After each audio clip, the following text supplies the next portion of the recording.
Welcome to Burlap Teachers. Enjoy the video. You start by confirming the essentials.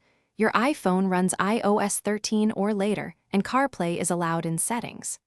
Plug an Apple-approved Lightning cable into the front USB port, or use the car's wireless pairing if it supports it. Once done, turn the ignition to ACC or on, unlock your iPhone, and accept any prompts. This authorizes data and audio. Make sure to use the front USB labeled with a phone icon. Doing so routes audio and control correctly to CarPlay. Now focus on the middle steps. Follow prompts on the car display and the iPhone to complete pairing. You'll see CarPlay's interface. Rearrange apps by going to Settings General CarPlay on your iPhone so the most used apps sit up front. Enable Siri in Settings Siri and Search. CarPlay depends on voice control for navigation, messages, and calls. Once done, test a navigation route, and a voice message to verify microphone and audio routing are working as expected. Finish by testing core functions.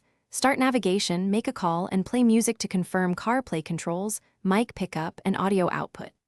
If it fails to connect, try a fresh Apple cable first. Then restart the iPhone, toggle Bluetooth and Wi-Fi off and on, or reboot the head unit. These steps resolve most handshake issues. Make sure both iOS and your car stereo firmware are up to date, and if problems persist, check that CarPlay isn't restricted in screen time settings.